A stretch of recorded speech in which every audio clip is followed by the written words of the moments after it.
Hello, America. Today we sit down with J.D. Rucker and talk the Federalist Party, and if time permits, profiles in history, your favorite segment, and mine. So sit back, buckle up, and hang on, because we are just getting started.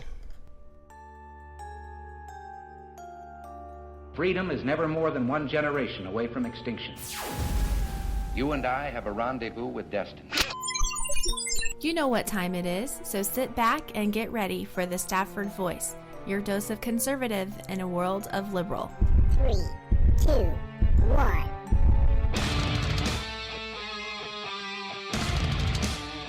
Hey, how are you? I'm your host, Daniel Stafford, and yes, you are listening to the Stafford Voice, where we are conservative in a world of liberal. Tonight, like I said, we're sitting down with J.D. Rucker from the Federalist Party. We're going to talk, we're going to invite him into our family here on the show. We're going to talk anything and everything that we can about just what is the Federalist Party and what we can do to help and where we can go from here. Also, if time permits, like I said, we will get into some profiles in history. Fascinating individual. He's got a long history, but I think we've condensed enough down to really get into things. And I want to remind you that there are many ways to listen. So set the channel as a favorite wherever you are, whatever you have to do so you don't get left behind. It could be on YouTube. We're streaming live on Facebook right now. We've got Stitcher, Spreaker, all different kinds of places, iHeartRadio. Whatever you do, set the channel as a favorite. We don't want you to miss the show. But if you do, we're recording it so you'll be able to catch the replay at any given moment. So just sit tight. There's no need to panic, because I've got you. In the case you aren't already following on social media, find me over on Twitter or Gab at Stafford Voice, or you can look me up on Facebook, Instagram, Grassfire. Look, any social site of your choosing, wherever, just search for the Stafford Voice, and we're probably there. Also, I want to invite you over to the StaffordVoice.com. Sign up for our monthly newsletter if you have not done so. Okay, without further ado, let's go ahead and invite our guest and potentially new family member to the show. We don't know much about J.D. Rucker, but we know that he is leading the Federalist Party, just leading the grassroots effort. J.D., how are you tonight? Oh, I'm doing great. How are you, Daniel? I'm really good, actually. It's been a long day, not gonna lie, but it's life, brother. It's life. So we were talking earlier before the show. We were talking about movies, and you were telling me that you saw a new movie over the weekend. What was it again? The Case for Christ. The Case for Christ. That was Lee Strobel. Yeah. So what was your honest review about it? Well, I thought it was a very well done movie, particularly for a Christian movie. These, over the last few years, there's been this little cottage industry within and even outside of Hollywood of putting out movies that are Christian based, Christian themed. They usually have really good messages and all that good stuff. But then they tend to lack when it comes to creativity or good scripts or good acting, good cinematography. This was different. This was actually a pretty well-made movie. It caught my attention because it got a 77 on Rotten Tomatoes, which, generally speaking, Rotten Tomatoes and the critics that are polled will generally take any Christian movie and assume that it's going to get a 30 or a 40 or maybe a 50 if it's really good. The fact that it got a 77 caught my attention. We saw it, and it was very pleasing. I was familiar with Lee Strobel's story before. It's a true story, so we weren't there for necessarily the background. We wanted to see a good movie, and we weren't disappointed. It's not going to win any Oscars, but it was a very good movie nonetheless. So, would you recommend it? Absolutely, yeah. Good. Okay. Well, yeah. It was very well done. I'll have to have my wife write it down so we can put it on our list of put it towards the top of the list of movies we need to watch and review. So tell me, who is J.D. Rucker? What got you?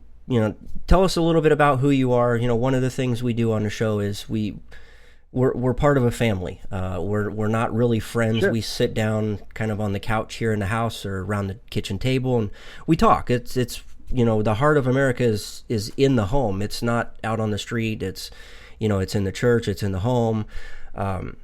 So tell us a little bit about who J.D. Rucker is, and also where we can find you on social media, because I know some people are going to want to reach out to you and maybe talk to you some more if we don't get to it here on the show. Sure. Absolutely. So, and I hate to disappoint, but in reality, J.D. Rucker is nobody. I'm just an American. I'm a patriot. I'm a person who has never had any true political ambitions or goals or desires, at least not since probably maybe as late as high school. Outside of that, I really wanted to get into journalism and shifted gears in college because me and my wife were about to have our first son. And so journalists, I don't know what they're paid today, but at least back then, it definitely wasn't enough in rural Oklahoma to be able to support a family. So I shifted gears into sales, marketing, advertising. I started working at the newspaper as an advertising rep and developed it from there. Over the years, I turned that into very good jobs and eventually got to start owning a little bit of some companies. And once they sold, started owning my own company, and that's where we are today.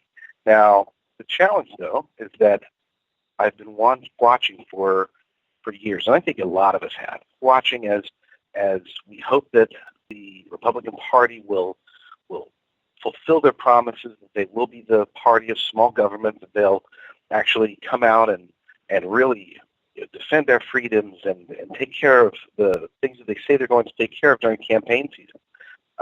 And like many Americans, I've been disappointed over and over again. So we decided with the last election, and I say we is a very small group of close friends and Federalists and conservatives and people that are like-minded about small government, we decided to start looking at some alternatives. We looked at the Libertarian Party and the Constitution Party and America's Party and some others, even smaller third parties, and we quickly realized that none of them were up to snuff. They weren't really able to come together with a strong strategy, a strategy that was designed to win elections, to actually make change happen. There was a lot going on, but this is not. Please keep in mind, I'm not attempting to insult the members of the Constitution Party or the Libertarian Party or even the GOP, but specifically the leadership in those third parties wasn't moving in the right direction. At least not one that could actually break through the two-party super system. So we decided to change that, and the rest is history, so to speak. As far as finding me, it's easy. My name is J.D. Rucker, and you can find me on Twitter at J.D. Rucker. It's probably my most prevalent. I do Facebook sometimes, but really that's just for the party. My main focus is on Twitter itself, and that's where it's easiest to communicate, at least for me. For other people, it's different. They can always go and find me and communicate through thefederalistparty.org, thefederalistparty.org, and that's an easy way to get to us. And if they want to get updates from us, they can text 53445, text the word Federalist, singular. So just text Federalist to 53445 and sign up for updates. Awesome. Okay, so... But the short answer is that I'm nobody. Well, I know that feeling all too well.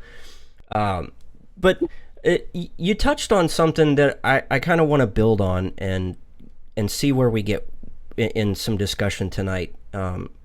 Looking at other third parties and even those quote-unquote mainstream parties like the Republicans and the Democrats. When you break all of it down, a lot of them, what you just said was they focus on the main event per se, and that is to win the presidency. Tell me, how does the Federalist platform differentiate itself from all of these other groups? Because I think what I've picked up on is you're not so focused on the top level stuff. It's more about at home. What am I doing in my own community? What am I doing in my own state? Am I wrong here, or can you expound on that a little bit? No, not at all. No, I can expound on that quite a bit if we have the time, but I'll try to keep it short. First and foremost, you're right.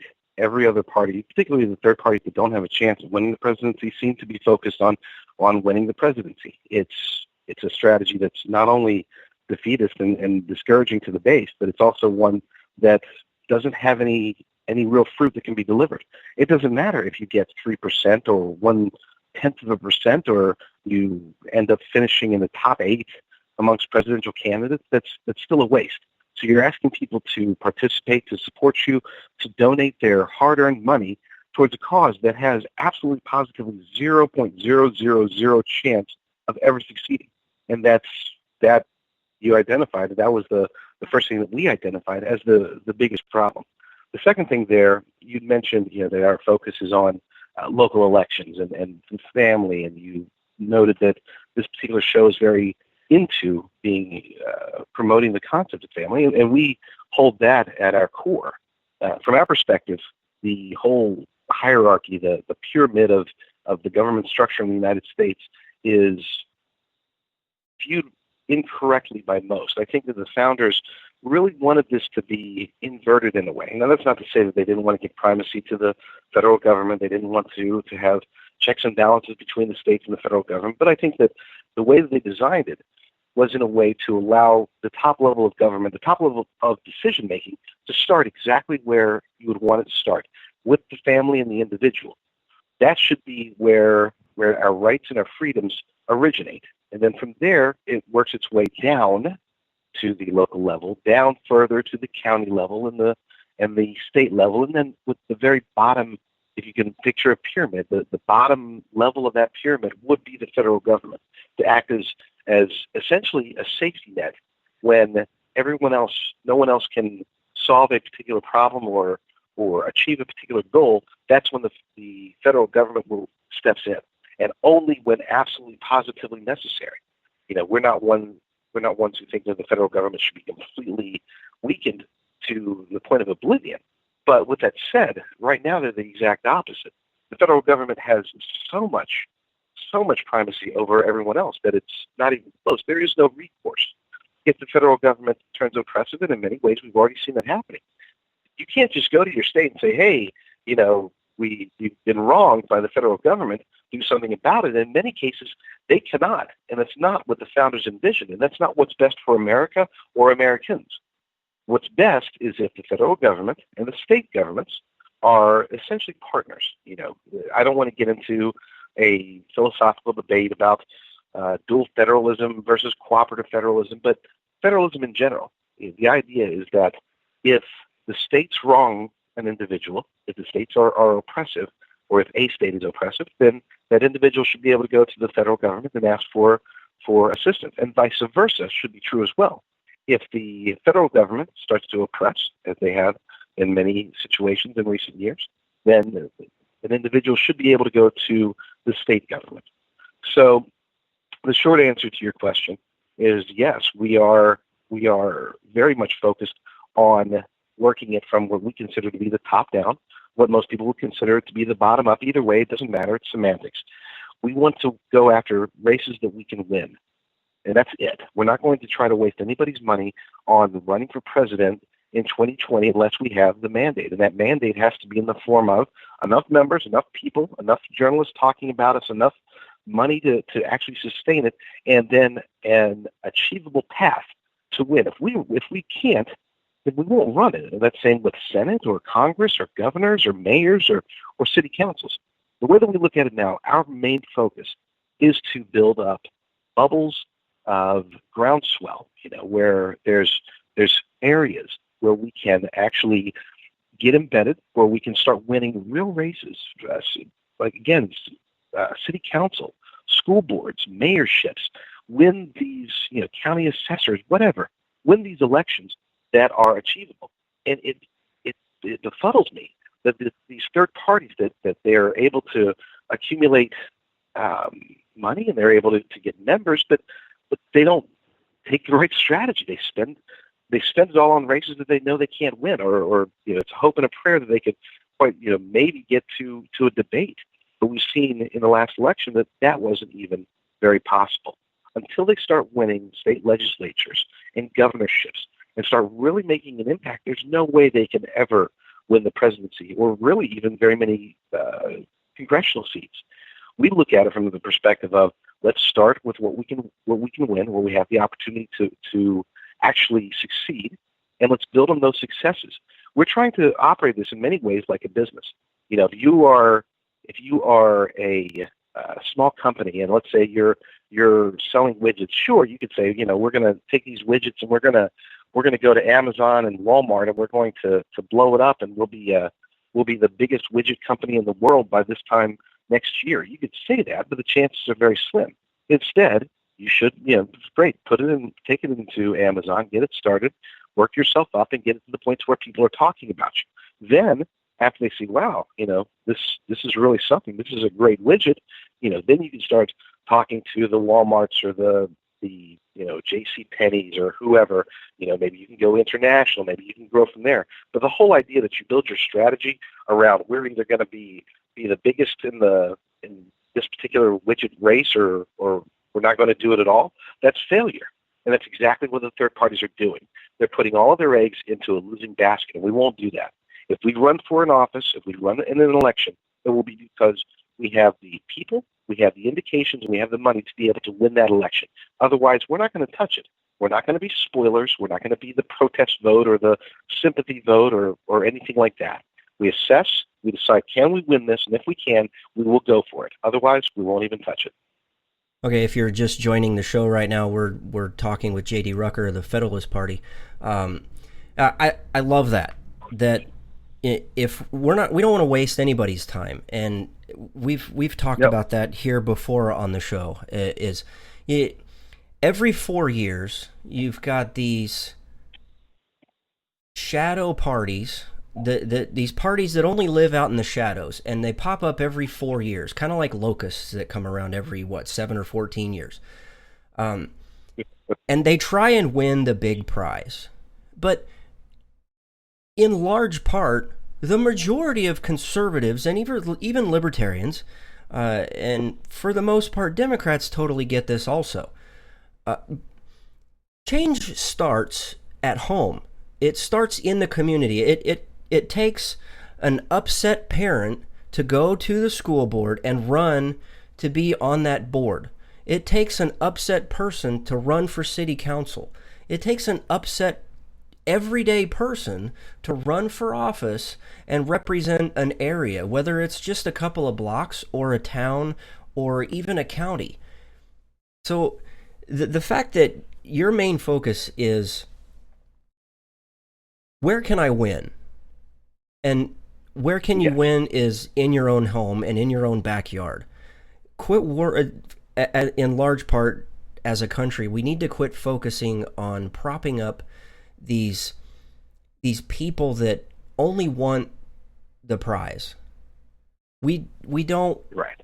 It's about limiting government, limiting how much they can encroach on our liberties and our freedoms, limiting the amount of government that gets into our everyday lives. And that doesn't happen unless we get out of our homes, we get into our communities and start changing things at that level, because it's that level that actually influences everybody else up from that. I mean,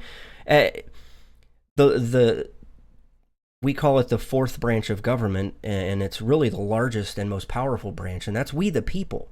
The power doesn't ride with the president, doesn't ride with Congress, the House, the Senate, whatever. It rides with we the people, and we have to start understanding that and really getting out into the community. And it takes somebody getting out on a blog and or even grabbing their cell phone and getting out on Periscope or Instagram and doing a video there and sharing it and presenting these principles of limited government and protecting life at all costs and defending our freedoms that were put into place years ago by average everyday citizens. I mean, we've outlined who these citizens are over the last, I don't know how many weeks, and we're going to talk about one.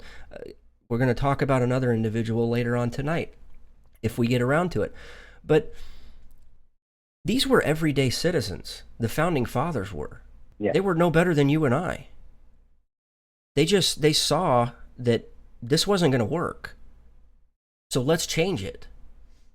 Let's not create this massive government to step in and control everything. Right. Amen, brother. I mean, if you could see me, if this was a video, you'd see me nodding profusely. I mean, so let's get back on track a little bit. What exactly is the platform per se? What does the Federalist Party stand for? You know, you've got conservatives over there on one side, the Conservative Party that says this or that, or you got the Libertarians that say, you know, we want to legalize this and, you know, whatever, man. And then you got the Democrats over here that boo God, and the Republicans are over there laughing. What exactly does the Federalist Party stand for? I mean, in the next year or 4 years, are we going to see a 50-page document that outlines the strategy, or what do we got here? You may see a 50-page document. You may see a one-page document, because our perspective is relatively simple, at least at the national level. The way that we look at platform and the way that we look at the way that our party is going to be run is very similar to the way that we would expect the nation itself to be run once we get into power. Our national party platform is pure, simple, it's as elegant as possible. We did it in a way that was designed to be foundational. We want to make sure that it is the core foundation upon which the state parties will be able to form more detailed and more state-specific platforms that match their own needs and desires. You know, you can't write a platform that's going to be the same thing in Florida and it'll meet the same needs of people in Chicago and go down to Dallas and move over to Anchorage, Alaska. One national platform is silly, especially when it's very detailed. And I know that every party does it, and this is, you know, us going against the grain, but we looked at this, we talked about it thoroughly, and we decided that our platform is going to be focused on three core ideals, three core principles, three core philosophies. The first one, and this is the one that is arguably, I wouldn't say the most important, that would be incorrect, but it is the most used. In other words, it's the portion of the platform that when we're out there making decisions, when we're making choices on individual issues, we usually go back to this first portion of the platform, which is limiting government, reining in the D.C. power grab that they've been accumulating since, well, technically since the 19th century, but into, you know, from FDR, it started to explode and expand, and it's just never really slowed down ever since. You know, the federal government has taken over our lives, in essence. You know, we are beholden to them. As we're recording this, it is the day before tax day, and man, that should scare some people. The sheer fact that our taxes are so high, you know, and I'm not going to get into, we got to lower this. I'm not going to get into specifics about, you know, what our tax plan would be at this point. But let's face it, you know, we do pay, whether it's on tax day or out of our paychecks or whatever. It's an increasingly large amount of money. But here's the problem: you can reduce that, you can raise it, you know, you can do whatever you want with the rate. But at the end of the day, the government itself is still way overspending. You know, last year I think it was $600 billion.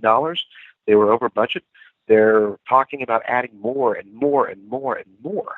You know, and keep in mind, they're saying they're going to add more and more and more. And this is the Republicans. This is supposed to be the major party of lesser government. And in essence, it has, in our opinion, it has transformed in many ways, at least the leadership, not necessarily the Republicans themselves, the individuals, but the leadership has transformed and morphed ever since Reagan left office into a party that is really more akin to being called Democrat light. They do claim at times that they will fight, but their fights are not real in many cases, particularly when it comes to smaller government.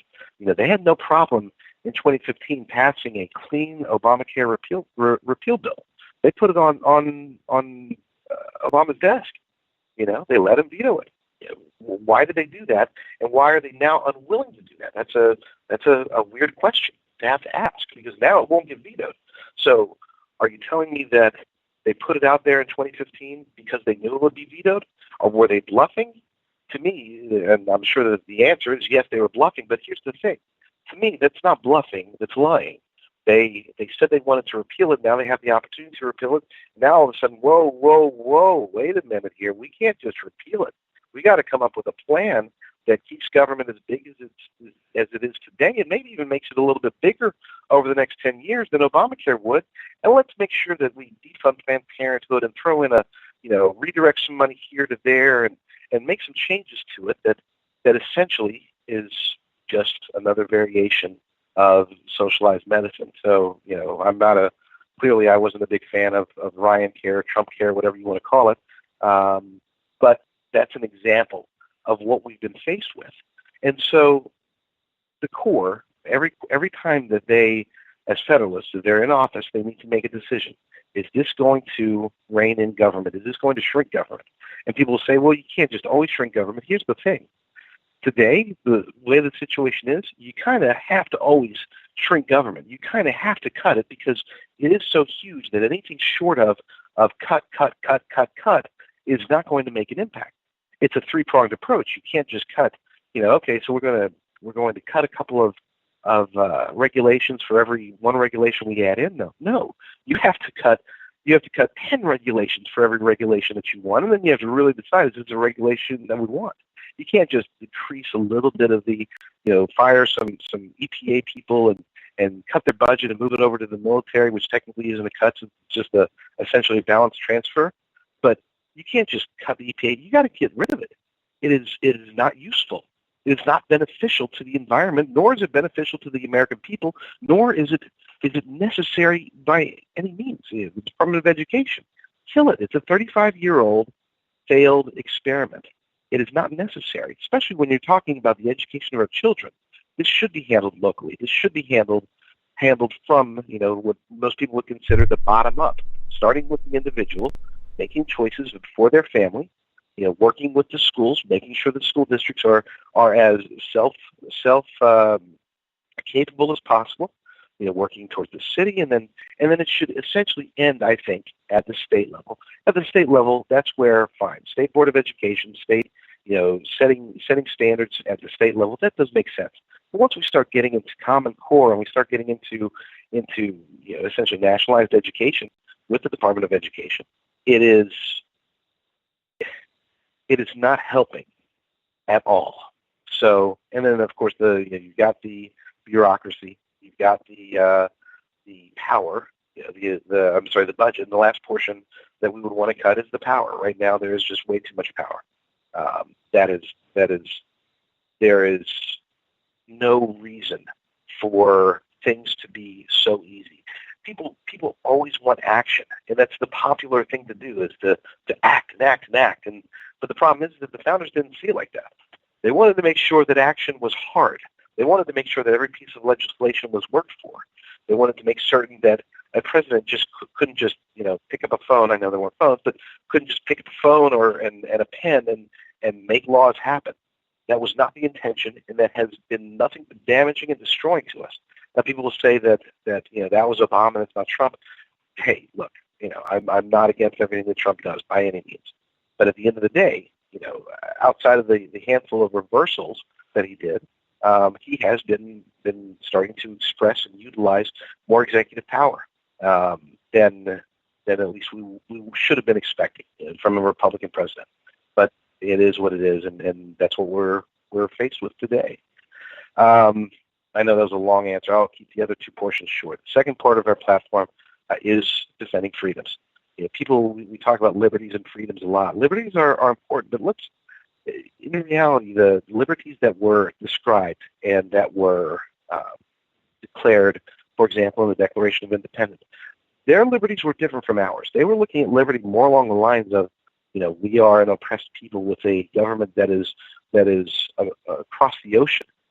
They had to view liberties from a perspective that they truly didn't have representation. They truly didn't have the ability to govern themselves, so they needed that liberty. Today, we have the Constitution, we have the Bill of Rights, we have all the amendments, we have the framework through which we can defend our freedoms, and that is why there was a long debate over whether it should be focused on liberties or freedoms, and what are the nuances of each, and what is the this, that, or the other. At the end of the day, it is freedoms that we're looking for. We have liberties now. We need to protect our freedoms, whether it's the freedom to bear arms, the freedom to choose where our kids go to school, the freedom to do essentially whatever we want as long as it doesn't hurt another human being. And that seems to be very aligned with a lot of other parties. But then we get to the third portion, and we are a party of life. We do believe in the sanctity of life. We believe in defending it. So when people say, well, a woman or a couple should have the freedom and liberty to do what they want with their body, we agree. But when there's another body involved, then that's where you cannot say that you can, obviously millions of people do, but we disagree with the concept that a person has the right to extinguish another person, even if that other person is in the womb. So that's something that's near and dear to my heart, because my wife is 7 months pregnant, and this will be our fourth child, and we're excited about that. But Congratulations. we are a party that does believe. Thank you very much. We are a party that does believe in protecting life at all stages, and that's it. That's something that I can get completely behind. Is we're relatively young, but still. We're expecting to be grandparents here in the next couple of months, later on this year in August. Oh, congratulations. So super excited about that. Amazing. So the idea of protecting life at all costs, whether, I understand that some people will argue that and make a strong case that there are specific cases that we could allow things to happen, but I think in the end we still have to do everything we can to protect a life, because at the core of everything, that's what America is. And as I was listening to you and kind of taking some mental notes and really getting an idea of what and who the Federalist Party is, I mean, your three-part stance here really is exactly what the foundation of this country is, and that's life, liberty, and the pursuit of happiness. And a party that, their main focus is those three things, and the fact that we understand that as a nation, everything else falls under those three things. If it's outside of it, right, nothing else exists outside of that. I mean, and a party that promotes those three core principles and really pushes those ideas is really something I think a lot of us can get behind.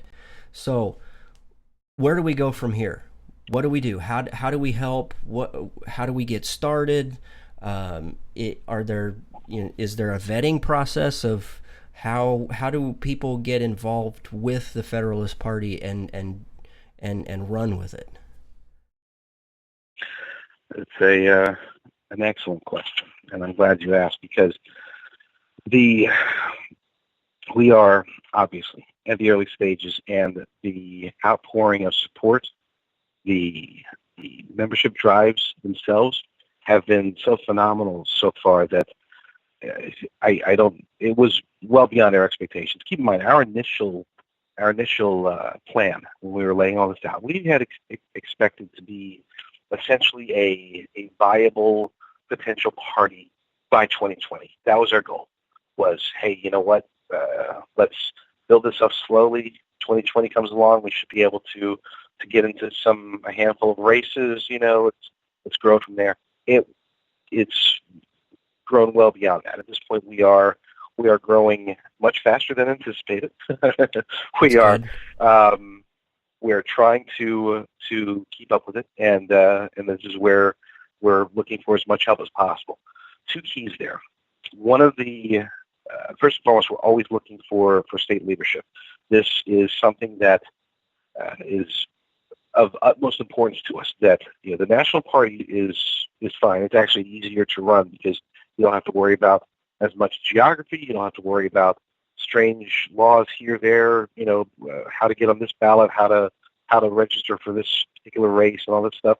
The national level, all we want to do is grow, and that's something that people can get involved with immediately. All they've got to do is go to thefederalistparty.org, and right on the homepage we have a sign-up sheet. Become a Federalist, and that's it. They just fill that out, and we'll take their information. They can at that point decide, do I want to contribute to the party? Do I want to volunteer? Am I interested in state leadership?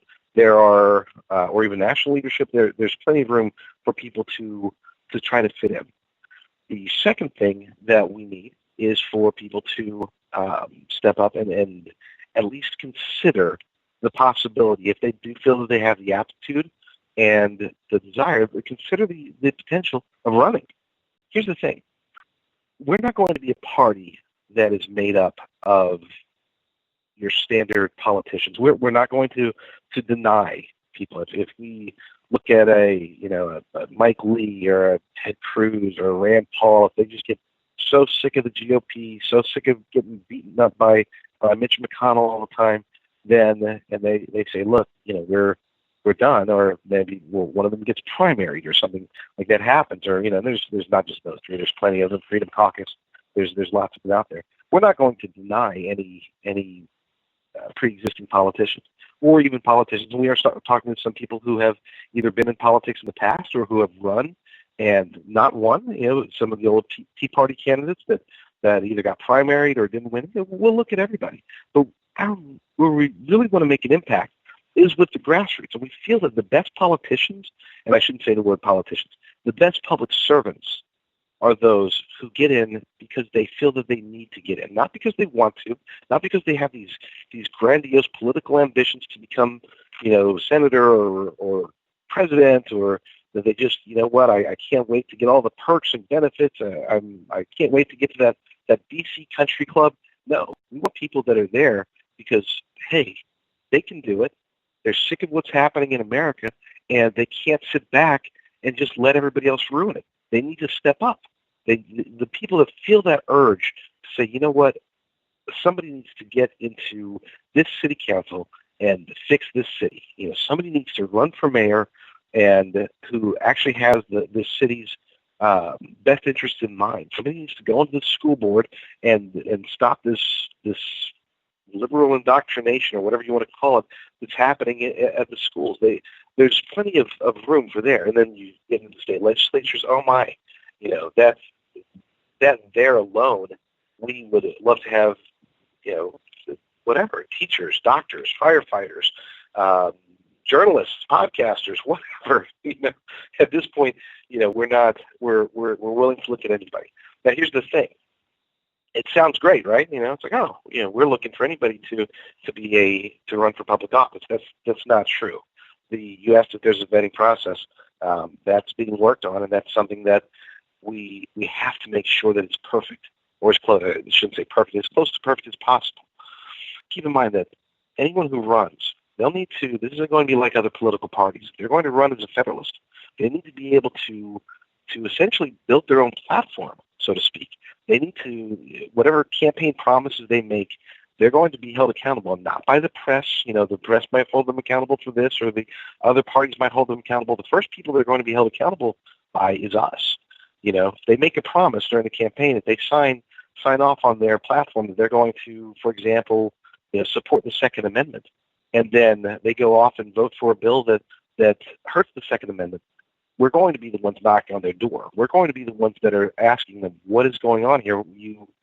Why have you done this? What changed?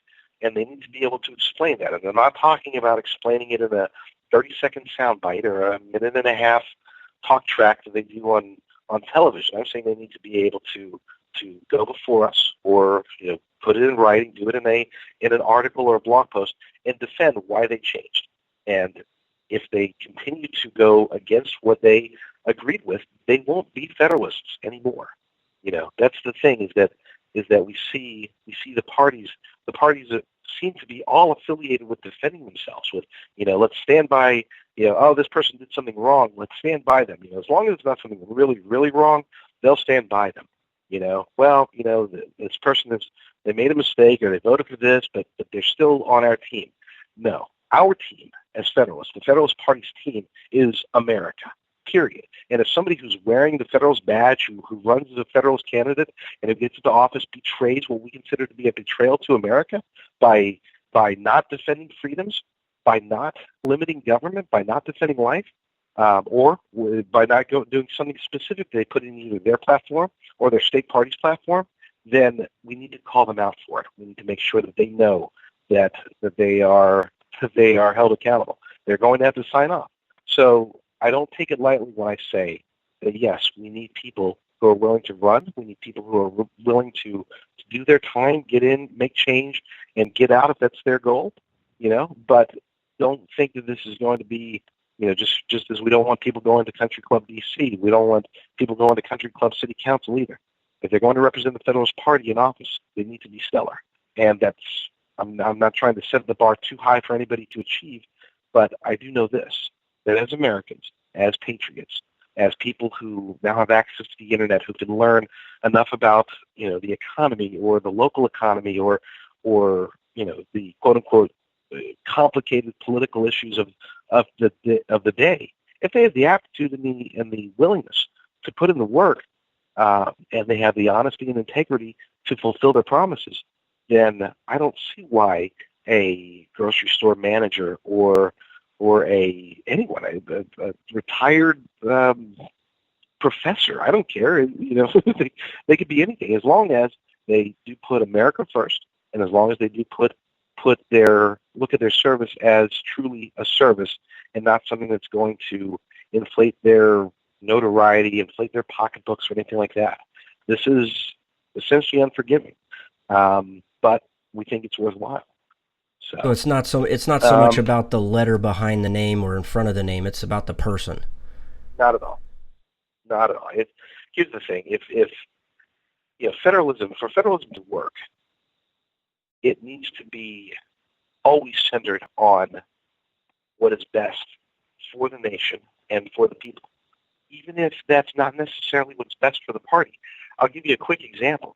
Somebody was telling me the other day that you could run in North Carolina, but if you weren't on the ballots, if you didn't have either enough, essentially, I don't know how the law works, but essentially they were saying if you have to either run for president with your party or run for governor with your party. If you don't, then you're even if you win some state legislatures and stuff like that, your votes, you'll be decertified, and that you won't get the office. Look, I'm sorry, but that's not right. that should be the case. That is, again, perpetuating the myth that there's only two parties and there can only be two parties and there will only be two parties. But secondly, if people vote for an individual to represent them, and then because of some super party rule that tries to block them, if that were the case, that's a short-term loss, but that's a big-time victory.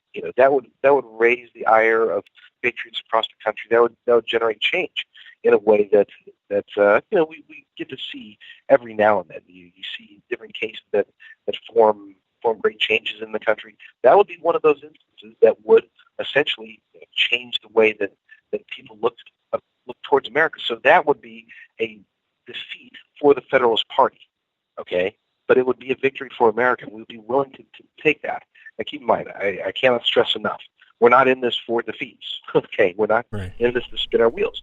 We have to make sure that if we're going to go for anything, that we have a legitimate opportunity to win. So I'm not going to suggest that we would attempt to be the sacrificial lambs in North Carolina, to try to fight that loophole. But with that said, we would do whatever we could if we had the groundswell, if we had enough Federalists in North Carolina to make a move, then we would make our move, and we would fight it legally, fight to make sure that we get certified, that we do get Federalists into office, and if it happens that no matter what we do, that they're going to say no, the will of the people must be superseded by the will of the two-party super system, then that's still a victory. It's a martyred victory, but it's still a victory to some extent. It's something that would raise awareness and get real election reform to change. There should be no reason for there to be these debates that you have to get a 15% threshold. I'm not one who says that we need to have just the two parties plus the Federalists. I would be completely wide open and would love to see all the parties. And I'm not talking about the silly, somebody goes out and forms a political party, call it the digital Star Wars party, the Jedi party or whatever. I'm not saying they should be on the debate stage with Donald Trump and Andrew Cuomo, but other parties should also be included. And you get me started on the whole, should there even be a debate stage, or should it be done in a more expanded manner to allow for actual answers to actual questions? That's a whole other discussion. But that's outside of the party. It's more along the lines of election reform, which we'll probably try to get to in 2020, 2022, sometime like that. In the short term, we want to make sure that we have all of our ducks in a row, that we're growing the party, and people can do that by again, they can just start off very simply with their cell phones and text Federalist to 53445. They can go to our website, follow us on Twitter, twitter.com/Federalists_USA. They can go to Facebook and do a search for Federalist Party. We have very robust and active accounts across the board, and they're growing nicely. When we started off the Facebook page, it was at nil, and I think last time I checked earlier, it was at 27,000 or something like that. It's still not going to fight the Republicans or Democrats, but considering that we haven't really, we haven't even run an election yet, to be growing at that pace and to be getting volunteers signing up on our website at a tremendous pace, and to be getting so many people texting to get updates on their mobile devices, extremely encouraging. Again, our 2020 plan has been accelerated to where we do feel that we can make an impact as early as 2018. Well, I mean, that's exciting, and it's exciting to know that there is so much growth at such an early level, and I hope that it continues and builds from there, and it doesn't slow down, because I'm loving everything that you're saying so far. We'll have to talk some more at another time and continue this conversation, sure, because we've talked about so much, and I think that in future times that we can have you on the show again, we'll try and break down some of these bigger things into something a little more minute, and really try and dive into how it really impacts the person at home who's watching or listening, and maybe we can figure out a way to help educate them on what they should be doing and what they can be doing to really help this platform and even help themselves in their communities. So I'm really excited for you. This is really, really energizing. It's a renewed amount of energy to really get behind. So super excited for you. Thank you. We had some interesting questions in the chats. Hopefully they were answered. And I think for the most part they were. One of the questions was, how do you plan on barbecuing the California Democrat Party, who run 90% of the state as a one-party system? That was from on Twitter. He's at Army John. Let me see. Well, let's talk. Do we have time to talk about that one real quick? We've got about 5 minutes. Okay, I'll make it in 45 seconds. People in general. So let's remember that just, I don't know how long it was, 6 years ago or so, maybe not that long ago, California voted against gay marriage.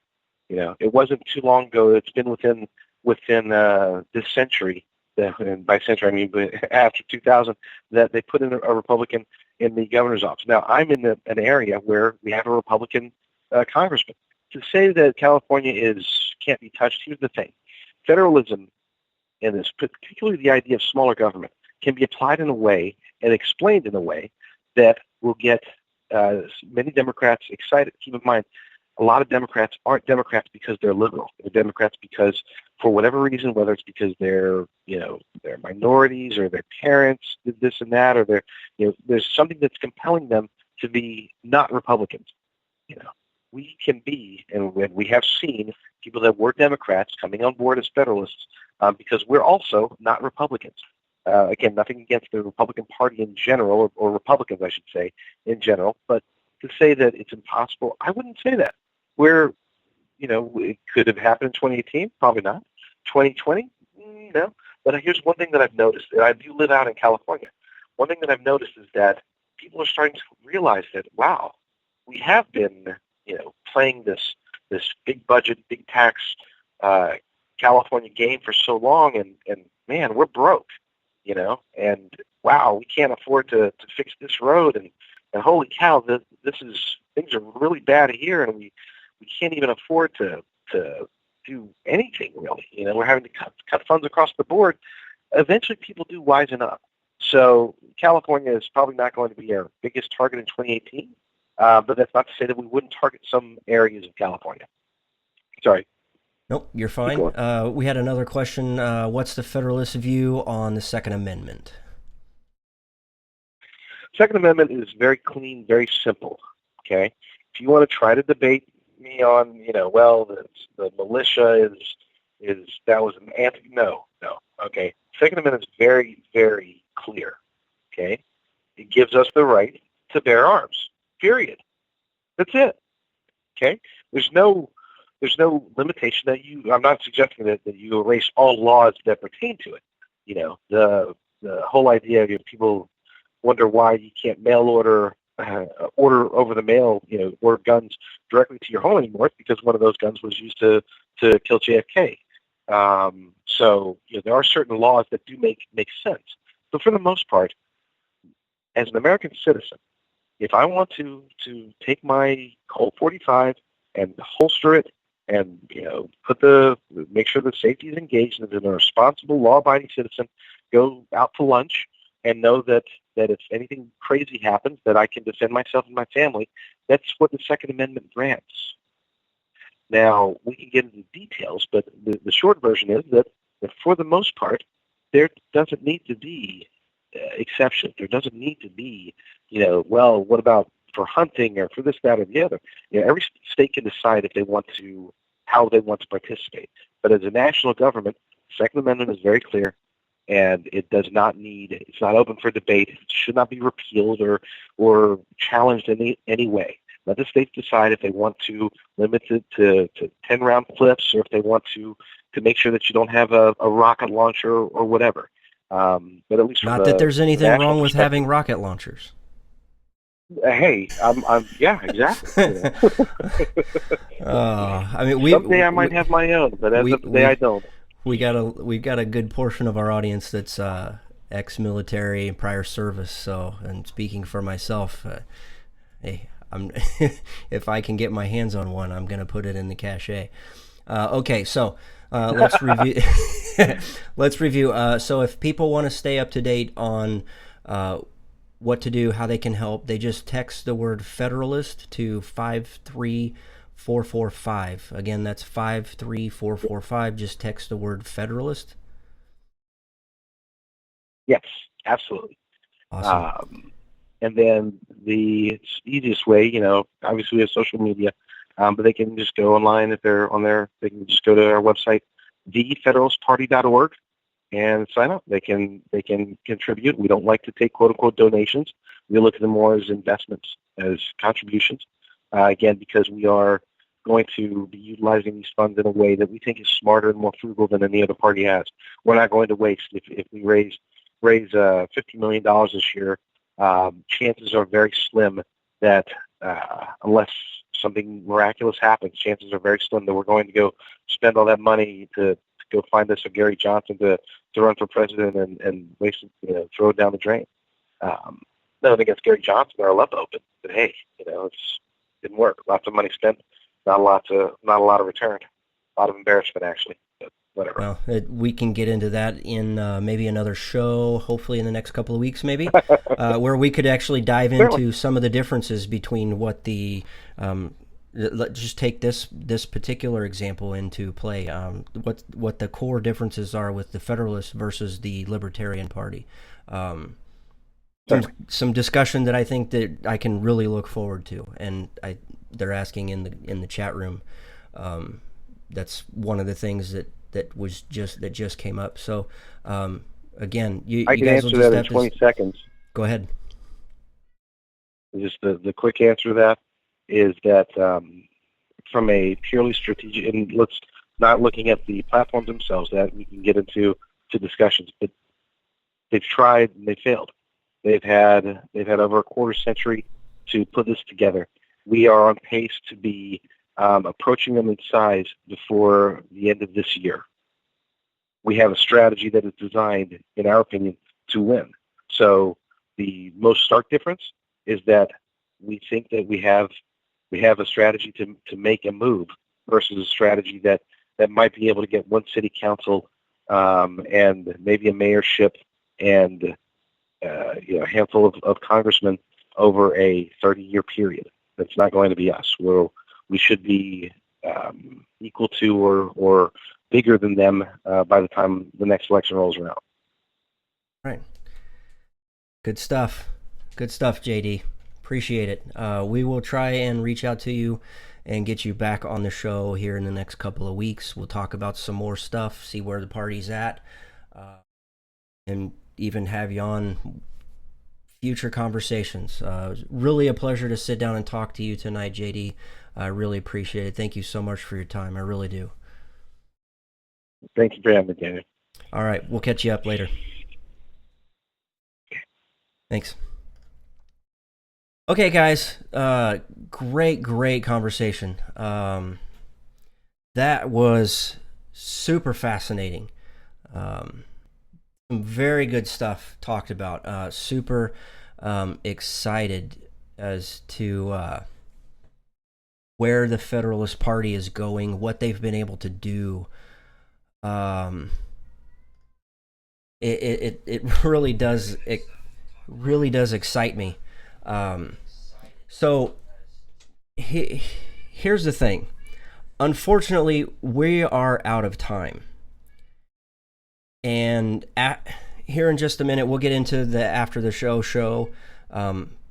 But I'll explain something here in just a second. But unfortunately, that is all the time we have for tonight. And until look, I'm getting all flustered. The cat is like driving me crazy. I don't know what her deal is. Anyway, look, that's all the time we have for tonight. And God willing, the Stafford Voice will be back next time, maybe later this week. You can follow me on Twitter or on Gab at Stafford Voice. You can look me up on Facebook, Instagrams, wherever you are. All you got to do is just search for it, the Stafford Voice. You can email your questions, comments, or concerns to thestaffordvoice@gmail.com. I want to thank you so much for your time tonight. I really do. It really means a lot. And until next time, thanks, and God bless.